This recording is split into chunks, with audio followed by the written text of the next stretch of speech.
Hi, everybody. Hope you're doing well this morning. As you can see, I'm back in the plains of Africa. I miss the rains down here, if you know what I mean. Anyway, there's a reason I'm here in Africa. I'm going to be talking about something relevant to Africa later on in the lecture, having to do with connectionism, as you'll see. Anyway, before we get back to the lecture, I guess we should chat a little bit about the test. So what I'm going to do is I'm going to put the slide up that describes the test. Oh boy, am I having problems here with the connection? I'm looking kind of okay. Hopefully the connection's okay. My video is stuttering. Actually, that's me stuttering now. Okay, I'm not sure why it is stuttering. Now it's a little better if I do this. So I'll be doing this most of the lecture. Okay, let's go to the slide. I'm just being silly today. Oh shoot! Look at this. Okay. So we'll. All right. Oh, you know what I got to do also? I forgot. I need to put on the whatchamacallit, live transcript.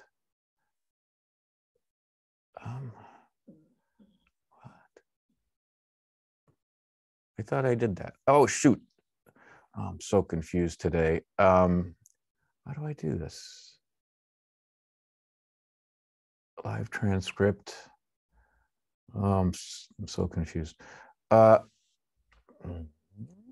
Sorry, everybody. I'll get it right.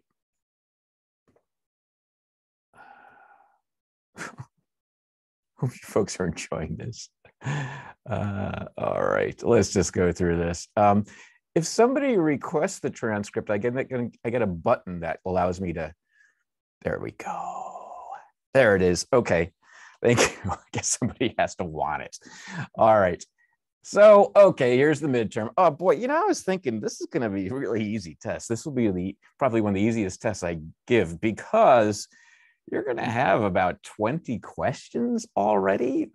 And have the answers to 20 questions, and the total number of questions is going to be around 50. So you're going to come in with what, like, more than a quarter of the questions, certainly. I don't know if we'll get to 20 quite, but that's a lot. So that will be a good thing for you. All right. So anyway, and it's also, as you know, an open book exam and an exam you can take at your leisure within the 3-day period. So I will be posting the exam at midnight, Thursday night, actually, Friday morning, 12 a.m. And you can take it through Sunday, the 31st through midnight. You'll be given 80 minutes to do about, as I said, about 50 questions, maybe a few more, a few less. We'll know certainly by next Thursday how many questions there are. It is open book, meaning that you can use all your slides and your notes. And, if you want to access the old videos, that's fine. You obviously won't have time to do much video searching, but you can use whatever you want. It just must be taken alone, and that's very important.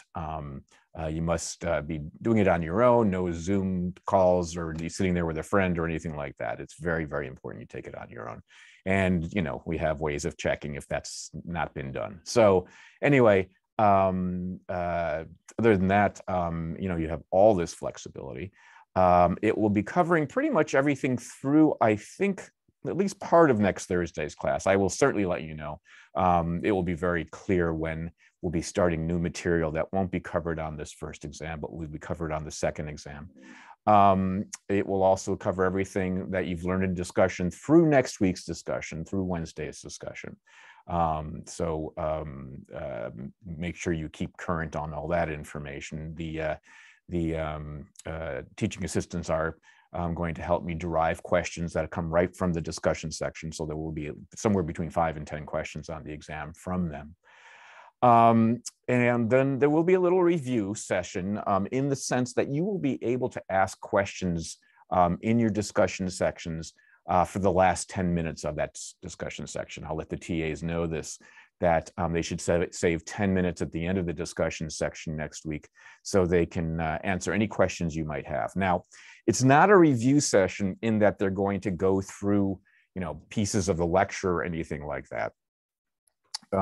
Instead, what they're going to do is they're going to be there to answer any questions you might have on the discussion section material or on the lecture section material. And they're willing to chat with you for those 10 minutes as long as you do have questions. If nobody in the section has questions, then I guess they'll end early. So do come with questions by Wednesday. Make sure you look through your notes and you identify things you're having trouble with by your discussion section next Wednesday. Okay. All right, let me take a few seconds here and stop my share and see what questions you have. Oh, let's see. Okay. Will we still class the date? Yes, you will. Okay, so Sitali asks whether you're going to have class the day that the test is released. Absolutely. I mean, that's one of the advantages of doing the test online like this, is that I don't have to use class time. So I can just teach you so much more than I normally would. No, we actually really do need the class time, because as I think I've indicated, I've had to go slower than usual because I'm giving you practice questions. And I don't know if you've noticed this, but this is true of all Zoom classes. They've all gone slower. We're all having trouble putting the same material in our Zoom lectures that we do live. And there's lots of different reasons for that. So we do need all the class time we can get to make sure we cover the material. So yes, we will be having class. We're not, canceling class for the exam or anything like that. Thank you for asking. It's okay that it's okay. We get, Sarah's worried that there'll be, so I'm gonna give you the answers to 20. You'll get the other 30s wrong. The other 30 questions are wrong. That's absolutely not true, because you're going to study very hard. Are all the questions going to show all together? Yes, Alexandra, that's a good question. You will be able to, you'll get all the questions at once, not one at a time. So you will be able to go back and forth. And, that can be very useful. I know when you're taking exams, sometimes there'll be information in one of the questions that come later that can help you answer a question that comes earlier. And I want you to have all that opportunity as possible. So it's not like you answer a question, you're done with that question, it goes away, and you go to the next one. You'll be able to go back and forth. Okay. Tao said, so sad. I'm not sure why. Yeah, Halloween weekend. Okay, I know. But well, if you take it Thursday or Friday, you won't be interfering with your holiday weekend, your Halloween weekend. Or you could take it on Sunday and dress as a professor, then you'll do really well. I don't know. I'm sorry, but I'm giving you a long period of time, so you should have the flexibility to, take it when you want. If you're going to party on Saturday or Sunday, I would take it sometime Friday or Saturday, or before you party. Okay, yeah, you can, of course, you can use the candy that you've gotten from your Halloween trick-or-treating to help you stay awake during the exam. That's another idea, Sarah. Okay. We see online. Okay. All the questions are multiple choice, and they are exactly of the format that all of the format of the questions that we've been doing for practice. So, these are literal questions that are going to be on your exam, the ones I've been showing, and all the other questions that I won't be showing you as practice questions are in the exact same format. Okay. Are there any other questions at this point on the exam? We still have Monday. We still have Tuesday and Thursday to talk a little bit about it. I'll spend time Tuesday, I think, especially talking about how to study. Again, I already did that. If you, want to get a head start, you should look at the video from the previous class. I did talk about how to study, but I'll remind you of that again on Tuesday. And I don't want to spend time today on that. Okay. All right. Anything else before we get back to the lecture material? Cool. All right, great. So let's do this.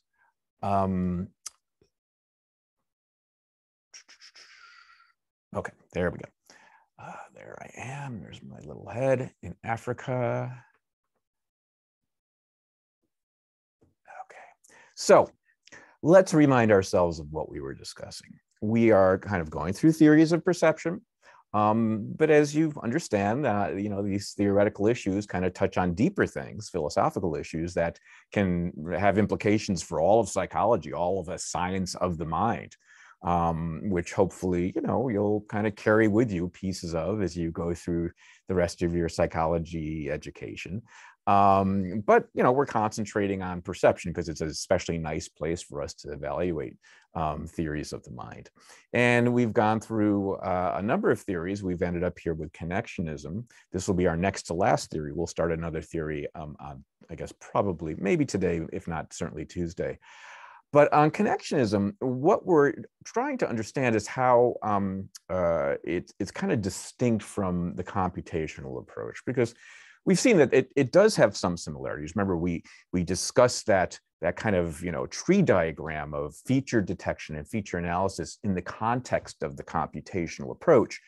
But then we made some kind of subtle changes to that feature analysis sort of model that involved allowing there to be a two-way flow of information, and for there to be inhibitory as well as excitatory influences on these little feature detectors and letter detectors and all that stuff.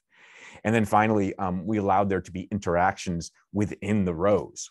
And just having those three modifications has allowed us to kind of establish a different theory, because it's a theory now that's going to have more flexibility than a computational approach, and allow for kind of solutions to perceptual processes that kind of emerge out of interactions, okay?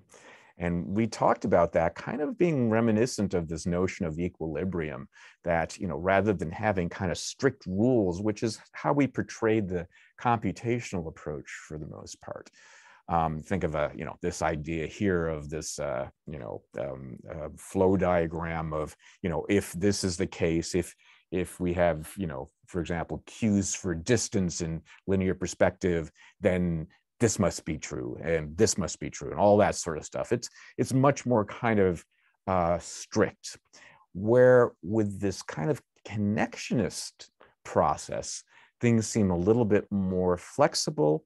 And, with all these kind of influences happening at the same time, and different units being more or less activated, having kind of continua of activation, the system kind of ends up settling on a solution. And that's like equilibrium. That's like, our paper clips and our monster magnets kind of settling on a new configuration. Or as the Gestaltists talked about it, the brain dynamics kind of settling on a configuration that is based on the stimulus and, kind of these properties of simplicity, right? And so again, we're seeing things that are reminiscent of a Gestalt approach, but it is different from the Gestalt approach. It is based on these elements being activated. But one really important part of this theory that we ended up discussing at the end of last class is this notion of connection strengths. The idea that as units are co-activated, they're activated at the same time. So let's go back to our spaghetti model here.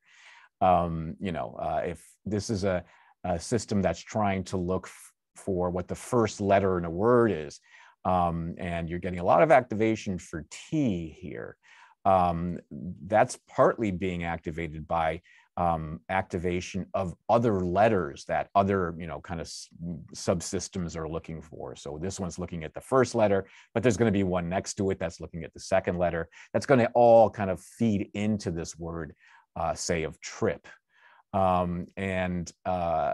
That's going to then kind of feed back to give more evidence that the first letter probably is T, right? So if we're getting evidence that the second, third, and fourth letter are I and P, and we think it might be T, that makes sense. It's an English word, trip. And if that's the case, because these things are kind of both activated very strongly at the same time, it's going to increase the activation strength between those units, okay? meaning that the next time the word trip comes up, okay, the chance that trip is going to activate T as being the first letter possibly is going to be more likely. It's going to be a stronger connection. So the idea is as the system experiences things being shown together, you know, the word trip and the first letter T is coming together a lot, all the time, right? That strength, that connection strength between those two units, the trip unit and the T unit, are being activated together, and that's going to strengthen them. Next time the word trip comes up, it's going to be a greater and faster activation of that letter T.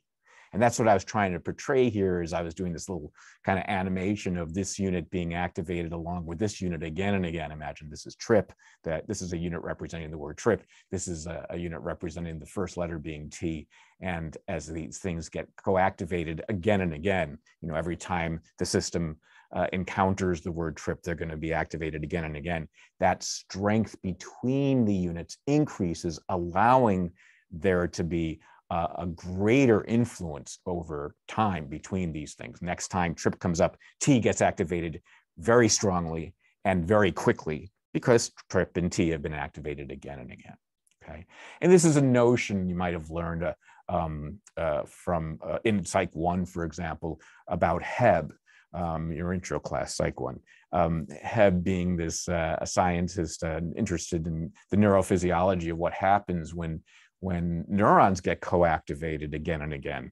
And you find that, you know, there's a change, an increase in the strength of the connection between them, so that after a while, when just, you know, there's evidence for something that activates a single neuron, that second neuron that has this now increased connection strength to the first neuron gets activated more quickly and more strongly. You know, cells that are co-activated are increasing their strength in connection. That's something Heb talked about with regard to the animal and human nervous system. And that is perfectly sensible from this model of connectionism.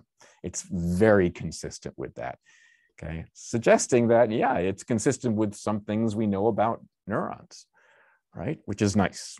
It's something that the computationalists were a little less concerned about. This theory is going to be maybe more influenced by what we know about neurons, especially now, okay? So again, this is going to determine the unit activation, right?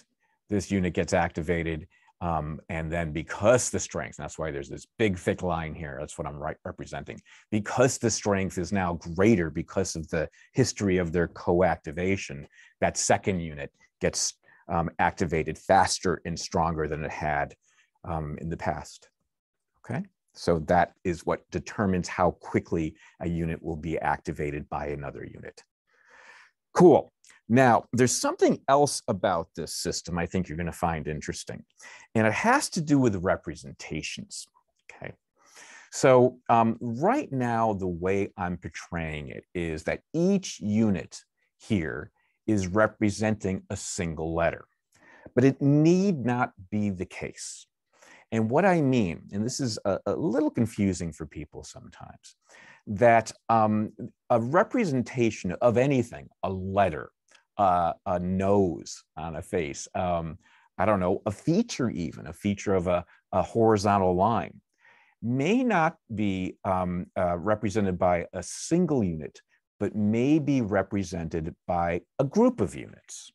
Okay? This is a kind of a different way of thinking of it. And it's, I think, probably the way most connectionists think about it, right? You're going to see what I mean. Okay, so the letter T could be activated or could be represented in this. Okay, so here comes the letter T. And rather than being a single unit, this is kind of now an alternative to how representation could occur in this system. Rather than a single unit being activated, it's a group of units. So whenever the system sees the T, it's multiple units that are activated. Okay, multiple units that are activated. And it's a little confusing here. These don't even need to necessarily be features of that letter T. It's just kind of another possibility of how T is represented in the brain. Just that's how it works, okay? So a unit can represent items or pieces of an item such that representation exists across a set of units. In other words, the representation is, oh, okay, let me go ahead and say this. All right, so this could be what represents the letter T, these units here, and then this could be what represents the letter G, okay? And so whenever G gets into the system, whenever G is shown to the system, these units are activated. Whenever T is shown to the system, these units are activated. Now, one thing you should notice very quickly is there is a unit there that participates in both representations, which is perfectly fine, because what really counts here is kind of the group of units that's activated, right? So it's fine that this one can be a part of either representation. Here's T, here's G. That's fine. It's the group of units that counts. And this also kind of helps the system in a way. And I'll show you what I mean. What we're talking about here, by the way, is something called distributed representations. It's kind of a fancy term, but I don't want you to be bogged down by it in any way. It just means that the representations of anything, whether it is a letter, whether it's as I said, a nose, whether it's even a feature, whether it's a horizontal line, can actually really be made up of a specific group of units. This specific group of units, these 4 units here, or these 4 units here, okay? And what that's going to do is it's going to allow more flexibility of how representations exist in the brain, right? Because, as we've been discussing it, it's as if, every unit represents something different, okay? We have a cell that represents, the letter R, a cell that represents the letter G, the letter S, that sort of thing. And, it's not only that, but, we're going to have cells that represent the letter R seen from an angle, or represent the letter R from seen from a distance versus seen close up. I mean, all these things are going to, really take up a lot of cells. We have, tons of cells in our brain, that's fine. But you can run into, kind of some problems if you're going to assign each cell a different representation of all the possible things that we can encounter in the world perceptually. So it's nice to allow the system to have some flexibility to say, no, it's not a single cell that represents things, it's a group of cells. And any one of those cells can actually participate in more than one representation. So these cells, as I said, can represent R, or what did I say before, the T, and these cells can represent G, but it doesn't even need to be like that. These cells could be representing T, and these cells could be representing a nose on a face, right? It doesn't even have to be in the same category. So the idea is that the representations are distributed across units or potentially neurons, okay? And that's what's meant by distributed representation here. And it is probably, at least when it comes to things like letters and noses, if not features, probably what goes on in the brain, right? We don't have a cell that represents your grandma, okay? We don't have a cell that represents Britney Spears' face or something like that. It's kind of a network. It's a little network of cells that represent these things. You have a network of cells that represent your grandma's face.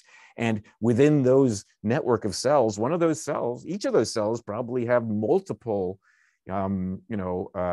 duties where, maybe one of those cells that's involved in your grandma's face representation is also involved in Britney Spears' face's representation, or maybe another cell in your grandma's face network is going to be involved in the letter T network or something like that. It gives much more flexibility than having a cell assigned to each representation in the world.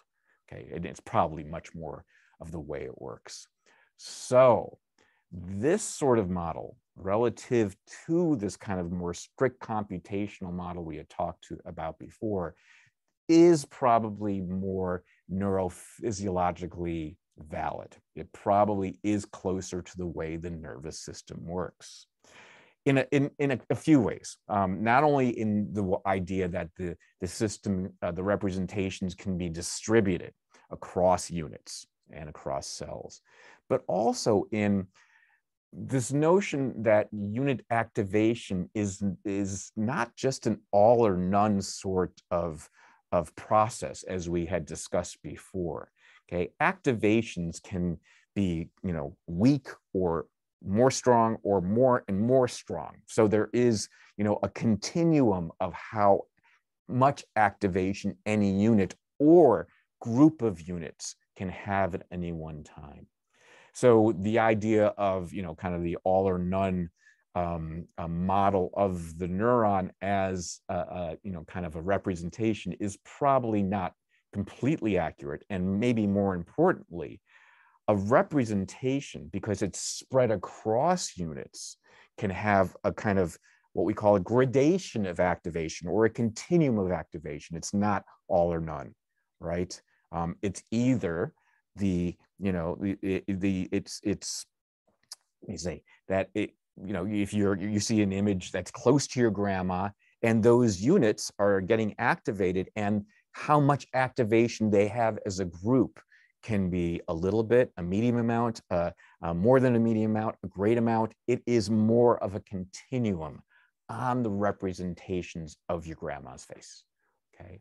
And we think that's much more like how the nervous system works, not all or none. I mean, at a very fine grain level, maybe you can talk about that, but when it comes to representations of the things we're really interested in, it is a continuum of activation, okay? And that's important. That's also more neurophysiologically sensible than tenable or sensible or valid than how we've been discussing it before, okay? All right. Now, I promised you that you would have 3 test questions today. So this is a good time to do, and especially since it's going to be a question on what we've just learned. So let's take a little break here. And see, first of all, I know this is tough material, and it's why I had your TAs go over a little bit more of this. It's important that you be able to understand this relative to a computational approach. And so we'll continue to talk about that. But let's see if there's any questions right now. I can imagine it might be a little tricky. So if you don't have questions now, I understand. Okay, I don't see any chat. So let's go ahead and do your polling question. You'll see it's right off of this we just did. Okay. All right. Here's your question. Which of the following is a neurophysiological property that is compatible with connectionism? Okay. Okay, I'm glad you got this question now. I emphasized one of these things in what I just said, but okay, I think we'll talk about it afterwards. So which of the following is a neurophysiological property that is compatible with connectionism? A, inhibitory and excitatory connections. B, graded continuous strengths of activation. C, intra-level communication. Or D, all of the above. Okay. Might be a little tricky for you. The conversation is very kind of technical in some ways, but let's see how you do, and we'll use this as a learning tool to make sure we understand it.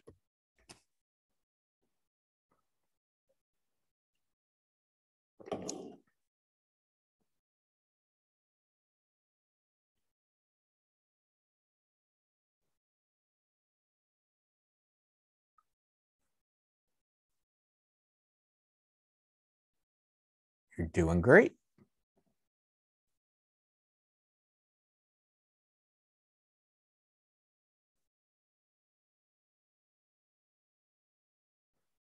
I'll give you about another 15 seconds.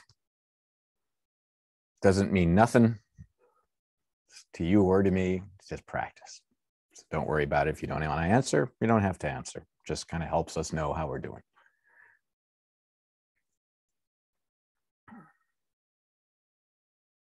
Cool. The correct answer is the one you overwhelmingly chose. It is D. All 3 of these are properties of connectionist systems that are consistent with what we know of the physiology. So certainly, you know from other classes that cells do have both excitatory and inhibitory influences on each other. That is absolutely true. So that is one.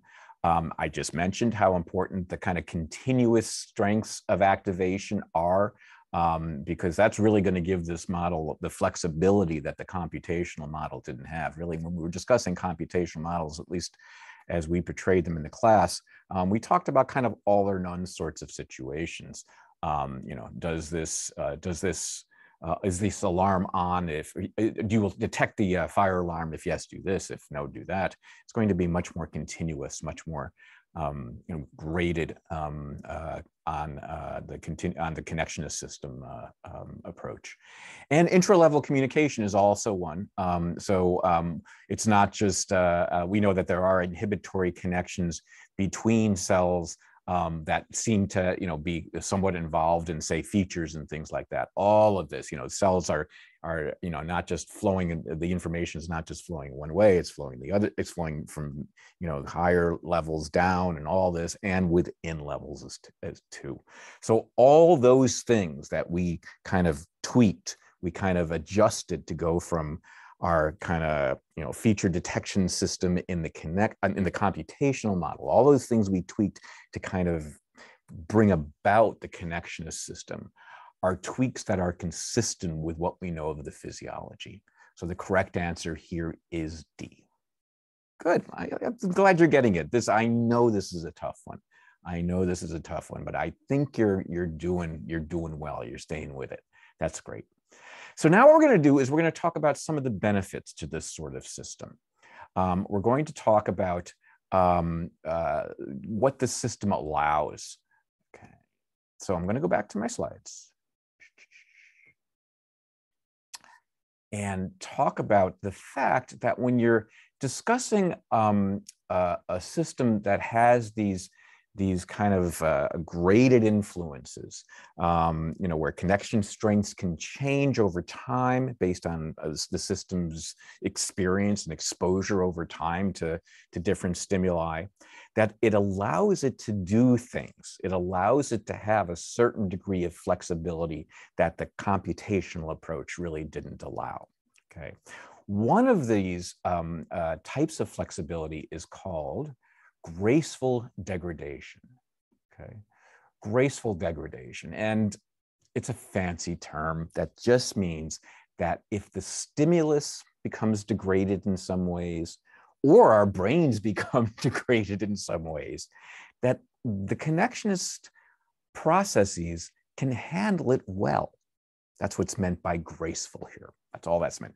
It's just another way of saying graceful degradation is that just another way of saying if things aren't perfect, the system handles it well. It's not as brittle as a computational model. Okay. So let's talk about the ways that the system can be degraded. Well, you know, you're in college, you know, my son's in college. I know what these things happen in college. Sometimes, you know, you enjoy your weekends maybe a little too much, and you wake up the next morning and your brain ain't quite what it used to be the day before, but yeah, it only lasts a short time. That's okay. You know, I'm a dad of a 19-year-old. I know how these things go. But, you know, I was in college too. I know that I can still study, and my brain can handle it by Monday. I'm usually in pretty good shape, and I'm back to learning and all that sort of stuff. And the question is, even though there is this, you know, kind of little degradation in the brain, how am I able to handle it? Okay, that's one way we can talk about degradation. The more common, fortunately, ways of degradation are in the input. You know, we've been discussing stimuli almost as if they've been idealized, right? So, you know, here comes the stimulus, and it's idealized in that the distal stimulus is nice, but of course it does get, yeah, actually, let me step back and re-say this. We have not talked about the proximal stimulus as being good. It is bad, right? That's what we said, that it's two-dimensional, okay? It is degraded by going into a screen that's curved. There are changes in the image based on how far away it is. So there is degradation in the stimulus we're given. That's the better way for me to say this. Okay. Not only that, but there are ways that there are, you can show the system distortions in the actual, stimulus in the world, and we still handle it well. Okay. So the question is, how is it able to handle the degradation in the stimulus, either caused by, what happens in the eye, or a degradation in the stimulus that's out in the world, right? So I say I splatter ink across my letters or something like that. You'll see what I mean by that. Okay. The answer is, because the system is working with continuous activations or partial activations, right? Not binary. It works based on the relative strengths of activation, right? So what I'm portraying here is our kind of old, yes, no sort of Turing type of system. I'm saying, no, this is going to be working on a more continuum sort of process. And because of that, it's going to allow for the system to handle these degradations much more flexibly, much more gracefully. Okay, that's what's meant by this, right? And so the system can handle things like, here's a great example. If I asked you what word you're seeing here, even though, there is a degradation in the stimulus, you would say, well, I would say that if I had a guess, that word there is the word work, W-O-R-K, even though there's some ambiguity as to what this is. Okay, so there's degradation in the stimulus, and your brain just handled it gracefully. It handled it well. It handled it flexibly. It's not as brittle as maybe a computational approach might suggest. Okay, that's one way. So it handles, what we call perceptual completion. Your brain was able to complete that last letter was probably a K because of the flexibility that comes with processing with, partial activations, with graded or continuous activations. And I don't want you to bog down by this, what's going on here. I just want to use this graph as a way of illustrating what's meant by partial activation. You're not going to be ever shown this graph on your test. I want to just use these graphs to convey the concept of partial activation. And what these graphs are showing is how much each unit or group of units is activated across time. Okay, so let's go back to our spaghetti model. Okay, and we're looking at the letter T, that's the stimulus. And we talked about what's happening here over time, very short amount of time, of course, but over time, T is getting more and more activated because it's getting influences from these units here and getting influences from these units up here. And so over a brief amount of time, T goes from no activation to more and more and more and more and more and more activation. Okay, that's true. And the same thing happens with these words too. Okay, we're talking about very, very small amounts of time. When you see the letter T, it's T. Your experience is seeing a T immediately. But, we're going to go into the system and slow it way, way, way, way, way down. How you can slow down YouTube movies. This is such a great thing when you're trying to learn a new guitar part. I'll tell you, this has changed my life. Anyway, I love slowing down YouTube movies as instructional videos. Well, now we're going to go into the system and slow down the process a lot. Okay, and so here's what's going to happen. How much activation in the letter T is going to occur over time? Okay, here we're talking about the letter K because we're going down here. And the question is, what this is showing is that there's more and more evidence that that last letter is K over time. Okay, that's what this is showing. We're slowing down the process so we can get a sense of how it might work. And because of all the words that we've encountered through our lives, work is a much more common word than torque or weak, right? And now we're also getting evidence that the first few letters are W, O, and R. Okay, so we're getting more and more activation of a unit or set of units, that's a network of units that's representing the word work. That's feeding down and suggesting that that last letter is very likely K, just from increasing its activation.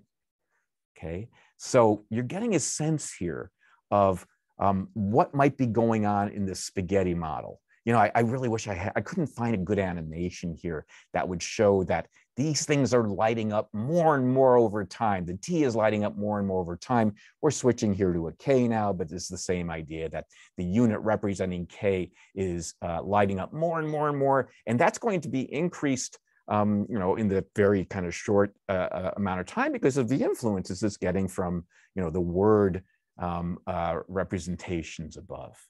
Okay, so it can explain what we call perceptual completion problems. Perceptual completion problems is just a, you know, another kind of putting a term onto the fact that we are able to, you know, kind of complete a stimulus that's, you know, degraded because there's ink splattered. Or, you know, another great example of perceptual completion is all those, you know, good continuation and closure examples we saw in the Gestalt demonstrations. Those are also good examples of perceptual completion. We see it as a triangle, we complete it, right? The Gestaltists gave us a reason for that.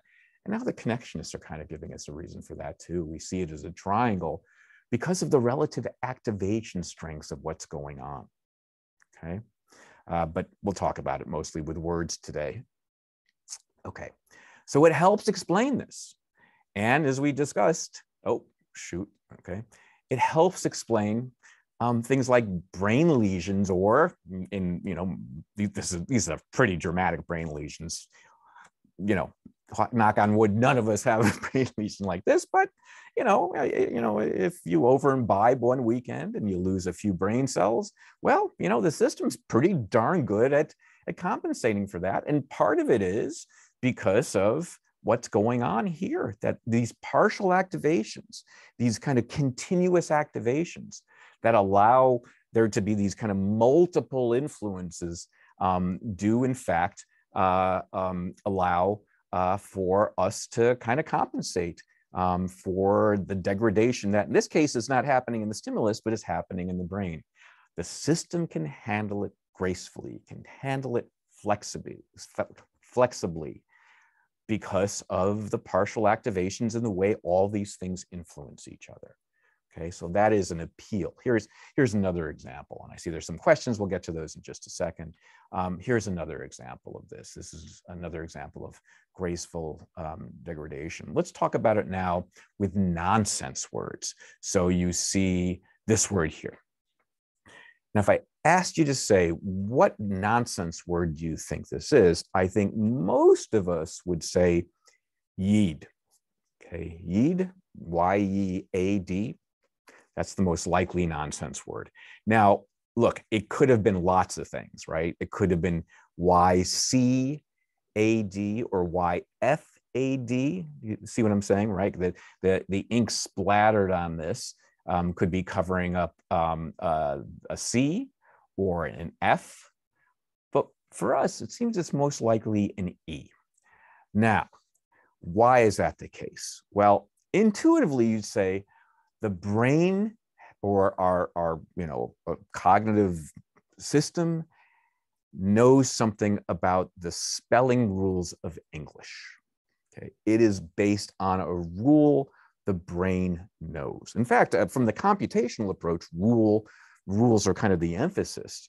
And so that would make a lot of sense. We know that there are very few English words, if any, that, you know, have two kind of consonants like this in the beginning, and then a vowel and then another consonant. You know, it's unlikely, whether that be a C or an F. What's much more likely is that this is an E, and that's just a rule of English. That's a kind of rule that the brain has of English, right? That we use kind of a rule system, we apply it here. However, from the connectionist perspective, It's not an explicit rule. It's not a kind of known, the system doesn't need to know the rules of English as much as just allow the system to settle on the kind of most stable sort of solution. Here's what I mean by this. Let's go back to our spaghetti model. Where is it? There it is. Okay. And now, again, the specific words here are very different from yeed and all that sort of thing. But I want you to remember this, that the system is now looking at this and it's kind of trying to identify what the first letter is. And it looks like it's pretty clear from this. There's no, yeah, okay. So it's going to get a lot of information. The first letter is Y, the third letter is A, and the fourth letter is D, right? It's getting that information. And so now it has to figure out what this second letter is. And so what happens across time are the units for words such as dead and red and bead and head are all being activated, right? Those units are getting activated because of the things that are in here. Based on our past experience, right? We've seen these words a lot. And so their units, okay, are strong units, right? And more importantly than that, those units have strong connections for dead, reed, bead, and head, have strong connections to those three-letter units, right? The E, A, and D unit, right? So all those units are being strongly activated based on that, based on the experience that we've had of seeing, these words active along with those letters. So over time, what happens is C and F end up having less activation, and E has more activation for that second letter. The E unit is more active based on what the past experience has kind of provided in the relationship between the units of those words and those units for that letter E. Okay, so we talked about this. This is just showing us over time, very short amount of time, what's going on here. And you would just see we have no E here, but imagine the T now is an E. You would just see more and more activation for this unit E, and then eventually you would settle on that the word, even though it's a nonsense word, even though it's a word you've never seen before, is most likely yeed. Okay. And that type of process is not based on knowing a rule of English spelling. Do you understand that? It's not based on that. There's no knowledge of English spelling in here. It's just the interaction of units that represent, words that we've experienced before, and the strengths between those units and the units that represent the different letters. There's no explicit rule about spelling, English spelling here. It might act like it, right? So it acts, okay, so this is kind of a fancy way of saying it, but the system acts like it knows the rules of spelling in English. Orthographic rules, just a fancy way of saying it knows the rules of how we spell words when we write them out. That's all. It acts like it knows it, but it doesn't. There's no rule system that says, if there's a vowel in the third position and a consonant in the first position, then there's going to be a vowel. I mean, it doesn't, it doesn't know the I before E except after C, those sort of rules. It doesn't need to know those explicit rules. Instead, it comes to the solution kind of from all these interactions, and then ultimately settles on the most likely solution without knowing those rules. So it's something kind of a little bit more kind of natural in the way it finds its solution, which is interesting. It's never explicitly stated that rule.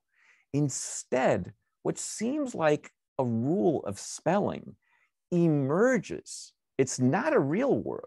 What the solution is, it emerges from the interaction of all these units. Remember, I said this before. It's like it's settling on an equilibrium state. And sometimes that equilibrium state can seem like it's based on the rules of English, but this system is saying, no, I don't know any rules. I just am finding the most likely solution based on all these influences. Even if it's a new word, a new situation, I can do well based on how the system settles into its solution. Okay, doing good. Let's take another little break. I think I can ask you this now. Can I ask you this? All right. Well, either way, I'm going to take a little break here and answer your questions first. Words work. What if we read it as Y? Natalia asked this question. What if we read it as YCAD? Does that just mean we have a higher letter of activation for C? Yes, it would, but it would be very unlikely you do that because of your exposure to all the words you've been exposed to before in English, which means that you would have a much more a likely chance of activating E as being that missing letter. Yes. You thought, okay, well, fine. And Angelica thought it was C too. But if I asked you what word you thought it was, you still would have said it was YCAD. Okay, that's fine. Maybe there's graceful degradation somewhere there. I don't know of, but it's okay. Don't worry. There's nothing wrong with your brain. But yeah, I think most of us would say it's an E, and it's been demonstrated in the lab that, it's most likely that sort of thing. So don't worry about it. Okay, could you explain again what graceful degradation has to do with the connectionism, please? Sure, Erica, just very quickly, because I want to make sure we continue with this. Graceful degradation is just a fancy term of saying that the connectionist systems, because of all the features they have of being kind of a continuous type of activation, not all or none, being able to influence each other from the top down and within levels, and have both inhibitory and excitatory influences. All those things allow for a flexibility with degraded stimuli, or a degraded system where some of the actual units or pieces of the units might be missing, right? We know that, we can, the brain can, be a tiny bit broken in the sense that we lose brain cells, daily, but the system still handles our, kind of mental processes just fine. And that flexibility is the graceful degradation the system allows. Okay, there's a degradation in the stimulus, there's a degradation in the brain, but the system handles it gracefully. It can still do good processing, even though that happens. Okay. Okay, a lot of other questions here. Okay, does that have to do with? Yes, it does have to do. Angelica asks, does it have to do with your first language? It does, because the degree to which those your first language experience will have a very profound effect on how thick those lines are between the units. Okay, right? Remember we talked about co-activation. That's going to have a very strong effect on that type of thing. Absolutely. Okay, there's a lot of very specific questions here. I'm afraid I don't have time to answer these. But I think I've answered most of the general questions. How would this affect? These are all such great questions. Oh, Jen, I'm so sorry. Yes, ASL would work the same way according to this. American Sign Language would work absolutely the same way. With a different, rather than sound, we're talking about sight of different hand gestures. People have done connectionist sort of explanations of the process of reading ASL. Great question. Okay. Let me go back though, and let me first see if I can ask this question. Shoot, no, I can't. Okay, no, I can't. I will ask this question in just a second. Okay, next slide. After the next slide, I'll ask you the question. Okay, all right, let's go back to the next slide. This idea of acting as if it knows rules is very important. So I'm going to show you another example of that. Oh, okay. First, I wanted to say a little bit. We're going to get to that at the end of the slide. But I want to say something that should be very clear to you now, that this theory, probably more so than the computational approach, is very concerned with how learning occurs. I mean, the system is successful based on how the connection strengths between the units change based on experience. Right? So the connections are strengthened through multiple associations. And that's just what I'm showing here by the thicker lines. Now having, seen the letter T, if this kind of network of units represents the letter T, seeing the letter T over and over and over again is going to strengthen the connection between those units. Right? That's all I'm saying. And that's all we've been saying before. And then we said, if we see the word take and the word T, the letter T, there's going to be a strengthening between those units if we're talking about single units. It doesn't really make a difference. It's just that think about those lines getting thicker every time we're exposed to a stimulus. Okay, that's all. And what that means is that the next time you see the letter T, it's going to shoot off a stronger activation for the word take and vice versa. It's going to be faster, it's going to be stronger, it's going to mean the system's going to be more efficient. Okay, and so this is a theory that is based on learning and based on how the system changes through learning and can help explain learning really well, which is different, I think, from the computational approach where, learning this, we talked about computational systems that could learn, but we talked about them kind of, kind of deriving new algorithms or something like that, where here we're talking about, kind of how the connection strengths are changing and how that allows for learning to occur.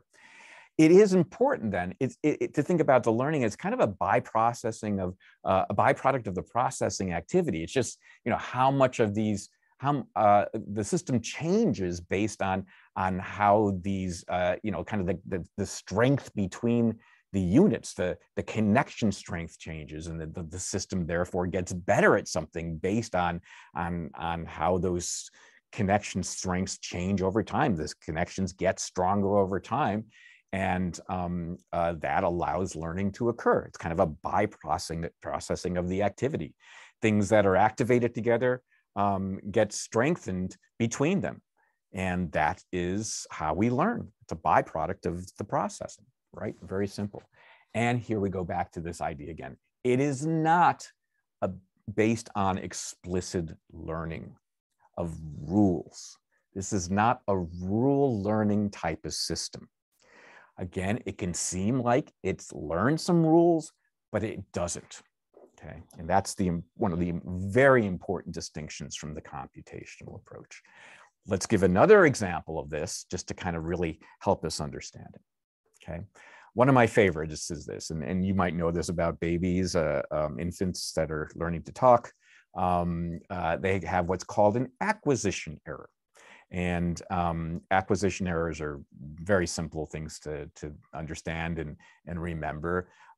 It's the sort of thing that, toddlers say when they kind of make mistakes when they're, trying to convey that something happened in the past, happened yesterday versus happened today, right? So my kids did this. I'll explain exactly what regularization errors are in a second. So, when my kids used to wake up when they were in the crib, to get us to come pick them up and take them out of the crib, they go, "Mommy, Daddy, I waked up, right? Rather than saying woke, which would be the proper way of saying it, they said waked. And what were they doing? Well, they knew the word for wake up, time to wake up, right? And what they did is, because they had just done it, right? They had gotten up already. They had finished the wake part. They wanted to express that it just happened, okay, in the past. So they said waked. They added the ed, okay, to convey that it just happened, which makes some sense. They knew that, it's a way of conveying something happened in the past. You add ed, okay. I started, right? They use that all the time. And here they over applied it. right? They used it in the sense where it's a kind of, English is kind of like this, the kind of exceptions to this, adding ed to convey that something's happened in the past, right? And that's what's meant by a regularization error. In other words, we typically think the kid has learned the rule that if I add ed to a verb, that means it happened in the past, it happened before, okay? They over apply this rule of ed. Same thing with goed and went. Yesterday I go to the toy store, right? My kids would say that type of thing too, right? Where it's I went is the right way of saying it, but they have over applied ed to go, right? There's so many other verbs that work like this, right? Start, started, finish, finished, right? All these sorts of things, all these sorts of words are made past tense by adding ed. And so you would think that the child, that's the mistake the child's making. They've learned the rule of adding ed to convey past tense, but they don't know yet that there are some stinky English words that don't work like that, right? That they have to learn the word woke means, they waked in the past. They have to learn the word went means they go in the past, right? So they over applied it. That's what's meant by a regularization error. They over apply an English rule, in this case, the past tense rule of ed. So you would think, based on that, right? Think about the explanation I just gave. The child's brain has learned a past tense rule, add ed to convey past tense, that something's happened in the past, but it's over applied it. And here's evidence that therefore the child has a rule.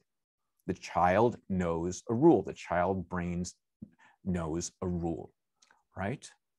But what the connectionists are saying is, it might act like it knows a rule, but all of this comes from what we saw before, basically. Let me flip back to the slide.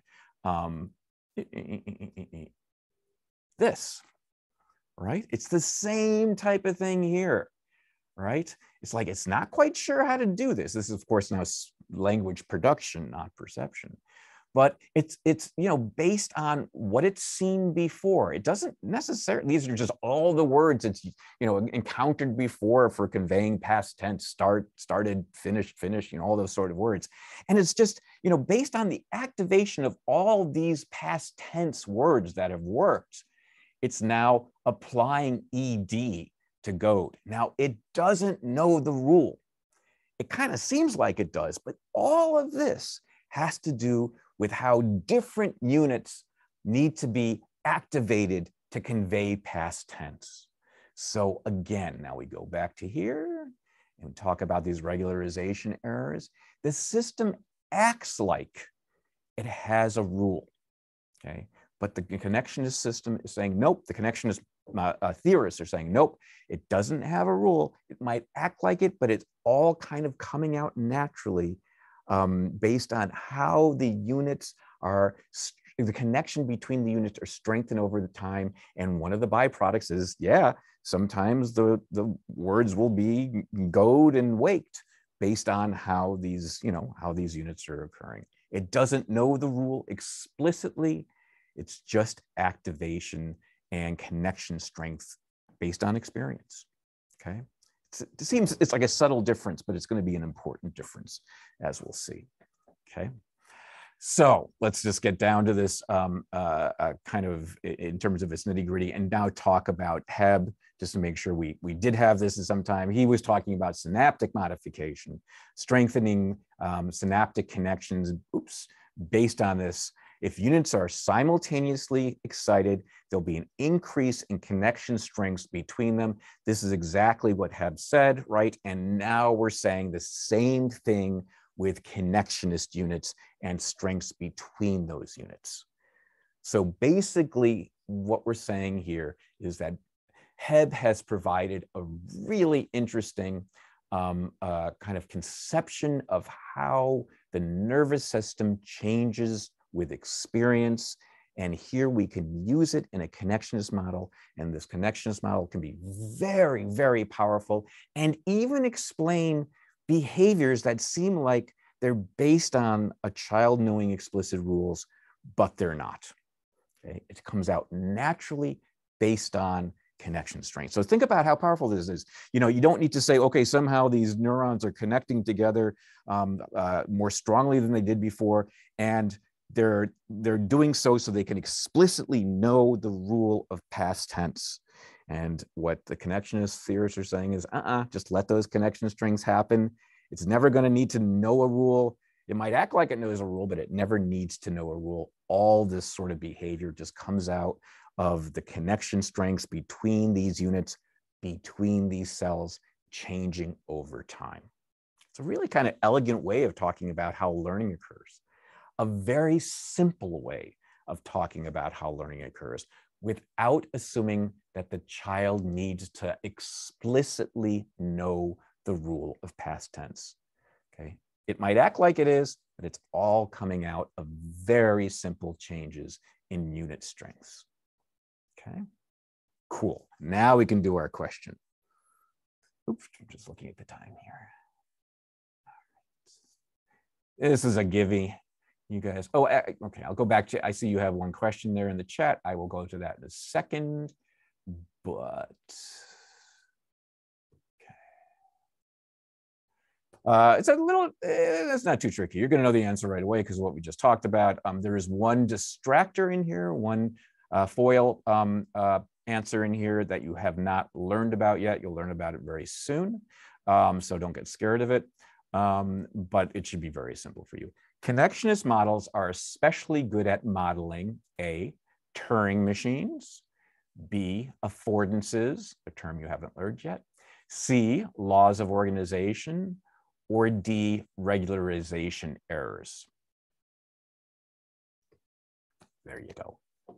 Free question.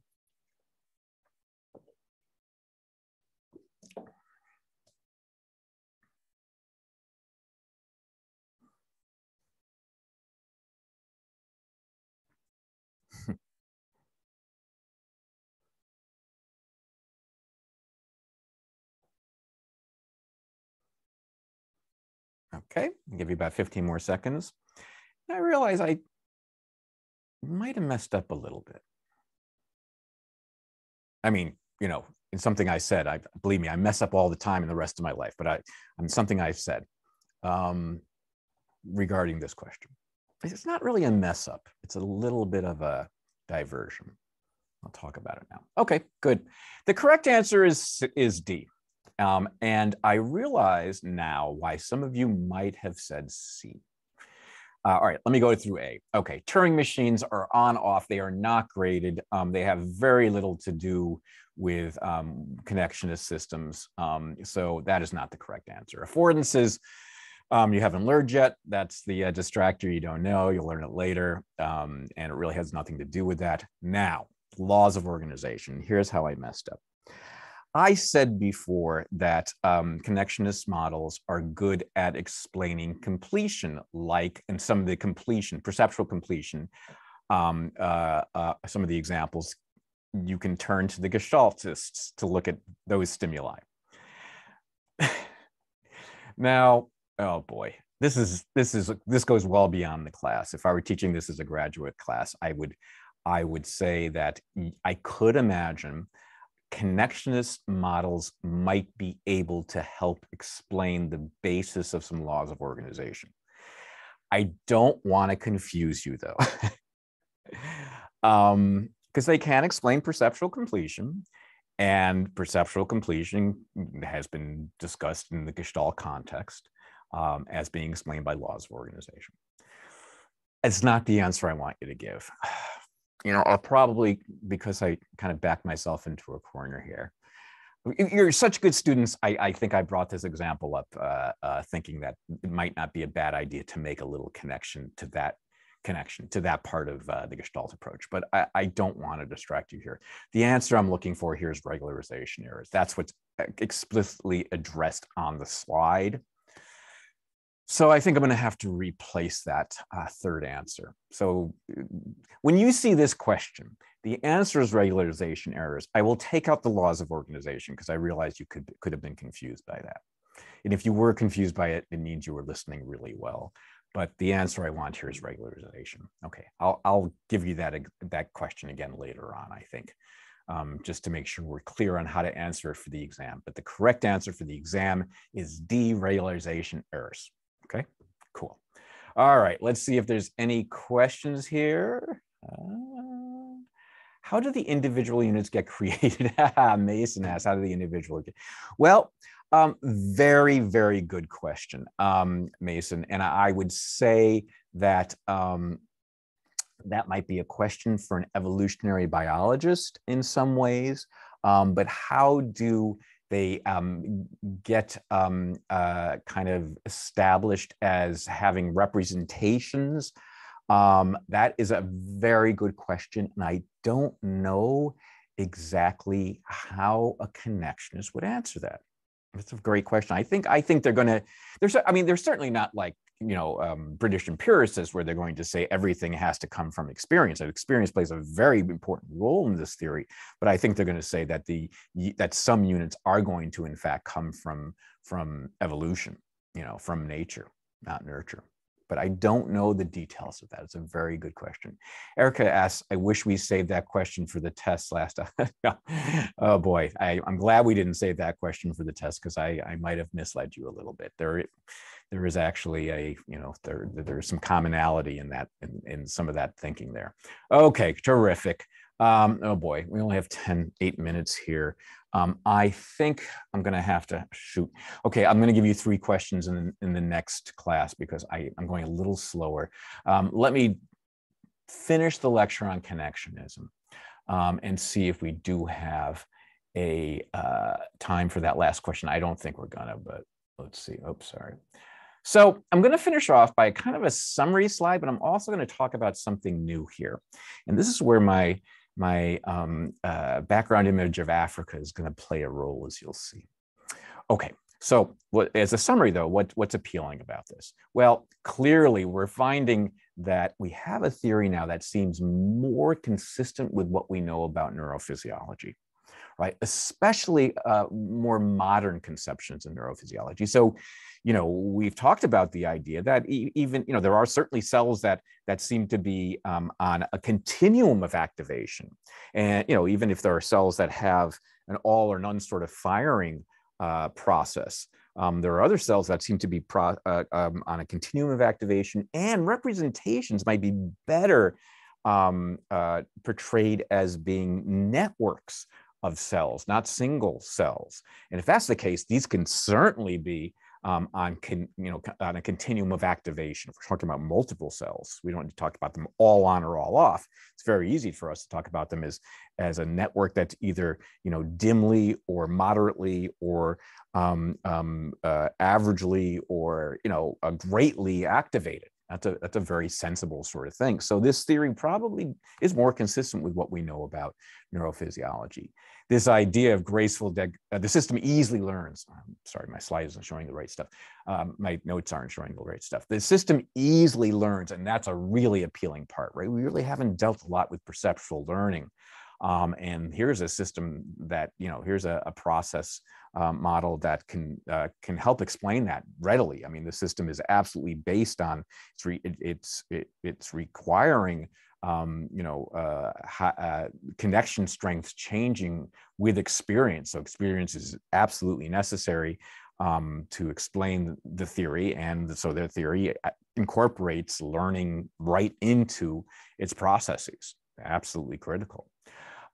It can do so without explicit rules, which is nice because sometimes you're kind of wondering how the child learns a rule. I mean, what is going on in the nervous system so the child can learn a new rule without, being programmed or something like that? Because, but although we do learn rules, in elementary school about spelling and things like that, I before E, except after C, all that sort of stuff, the child learns language rules and perceptual rules long before, they're told those things, or even if most of these things, they're never told, right? So the child seems to know rules of perception and mental life without being told. How does it get there? And what the connectionists are saying, It might seem like the kid's learning rules, but no, that rule-like behavior is just coming out of the connections between these units and how those connections change over time. That's really elegant. That's a nice way to be able to explain these things. And the idea is that these behaviors emerge naturally out of the kind of influences of these units on each other. And that's a really appealing idea because it seems to be more continuous with what's going on in the rest of nature, right? So biologists don't talk about, a cell learning rules, having the knowledge of rules. Physicists, cosmologists don't talk about, planets knowing the rules of how to revolve around the sun, right? Remember, we've talked about this before, right? The idea that this notion that animals, people, because we have mental sorts of experiences, because we have kind of brain processes, we work according to rules, right? We work according to now that we have knowledge that we can then apply. Other sciences don't ever talk about anything like that, right? And in fact, if you think about it, it's kind of a weird thing to talk about. So wouldn't it be nice to have a psychology, again, where you didn't need to talk about how the system gains and uses knowledge, since that makes no sense in the other sciences? Wouldn't it be nice if we could talk about complex processes without talking about explicit knowledge? Okay. So to do that, we're going to talk about termite nests. Wow, termite nests. And here we are. We're back in Africa. I missed the rains. All right, anyway. And what you're seeing there is a termite nest. And if you ever have a chance to go to Africa, and I'll tell you that, as a professor, you don't get a lot of money, but you get to travel all over the world. It's one of the perks. Africa is one of my favorite trips. It is glorious. If you get a chance, go, right? Save your pennies. It is astonishingly wonderful. Anyway, when I was there, because I knew about this story, we were on one of those safaris, my family. It was great, get to see so many wonderful animals. But at one point I asked them to stop. We were all taking these, we had a nice camera and everything. We were taking pictures of leopards and rhinos, rare rhinos and everything. And at one point we're going down a hill, we're driving down a hill with our guide. And I say, wait, a termite nest. I need to stop and take a picture of termite nests. I had that, why of all things?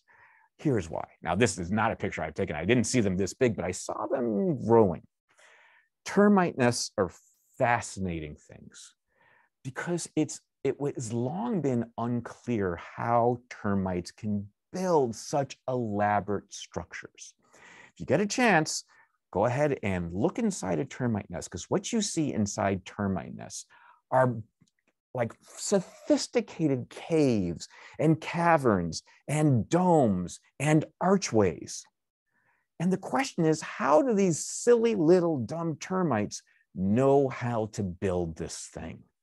They must have some little termite blueprint in their little termite brains that are allowing this to occur.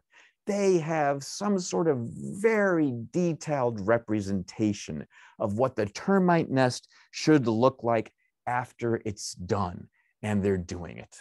Okay, they're just, they have rules. They have, all the sorts of, guides and rules and blueprints that one would need to build a termite nest. First do this, then do this, then do this, then do this. How else could they be doing it? And the answer is, that is not how they do it.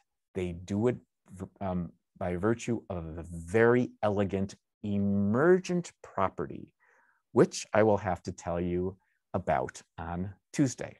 So if you see a termite, respect it, okay? Because you're going to learn it works through a natural emergent property that is really very, very sophisticated. Okay, so sorry we got to end here, but think about termites over the weekend, and I will see you on Tuesday.